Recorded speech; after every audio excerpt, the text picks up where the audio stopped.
So ఇక్కడ ఆలోచిస్తే కనుక ఖచ్చితంగా టీడీపీకి కలిసి వచ్చిన అంశాలేంటి? సరే, జగన్ పాలన, జగన్ వ్యతిరేకంగా ఓటు వేశారనుకోవాలా ఇంత మ్యాసివ్గా, లేకపోతే టీడీపీ అనేక పథకాలని అంటే జగన్ ఏవైతే పెట్టారో వాటన్నిటికీ మేము రెట్టింపిస్తామని చెప్పడం కానివ్వండి, పెంచిస్తామని చెప్పడం కానివ్వండి, ఇవన్నీ కూడా చాలా ప్లస్ అయ్యే అవకాశం ముందు. ముఖ్యంగా చివరిలో జరిగిన ల్యాండ్ టైటిలింగ్ యాక్ట్కి సంబంధించిన చర్చలు కానివ్వండి, ఇవన్నీ కలిసి వచ్చాయి. ఏంటి ఇటు కూటమికి కలిసి వచ్చిన అంశాలు?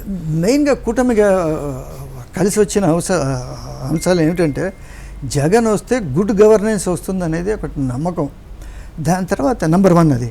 రెండోది ఏంటంటే రాజధాని ఇష్యూ ఏదో ఒకటి ఒక కొలిక్ వస్తుంది అనేది. చంద్రబాబు వస్తే మీరు జగన్ వస్తే అంటున్నారు. చంద్రబాబు వస్తే ఈ రాజధానికి ఏదో ఒకటి దీనికి ఒక ఫుల్ స్టాప్ వస్తుంది అనేది అదొకటి నమ్మకం. మూడోది ఏమిటంటే ఇంకా ఏదైతే ఈ అరాచకాలు జరుగుతున్నాయో ఏదైతే వివిధ జిల్లాల్లోని, ఇప్పుడే మీ ప్రతి నెల లిస్ట్ లో డెల్టా శ్రీహరి పంచతులసిని యాడ్ చేసుకోండి. డెల్టా శ్రీహరి పంచతులసి ప్యాకెట్ తో పాటు చప్పరించే టాబ్లెట్స్ ఫ్రీగా ఇస్తున్నారు. అది ఆగుతాయి అనే దీంతో వాళ్ళు ఈ 3 ప్లస్ పాయింట్స్ అంటే నెంబర్ 1 ఏమిటంటే రాజధాని, నెంబర్ 2 ఒక హార్మోనియస్ లివింగ్, మూడోది ఏమిటంటే ఒక స్టెబిలిటీ వస్తుంది అనేది వాళ్ళకి నమ్మకం.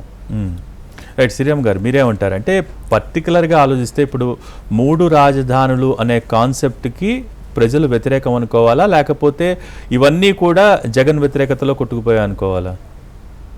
3 రాజధానులకి అందరూ వ్యతిరేకలు కాకపోవచ్చు. ఎందుకంటే టు బి వెరీ ఫ్రాంక్, ఇందులో కొన్ని మిస్టేక్స్ జరిగినాయి.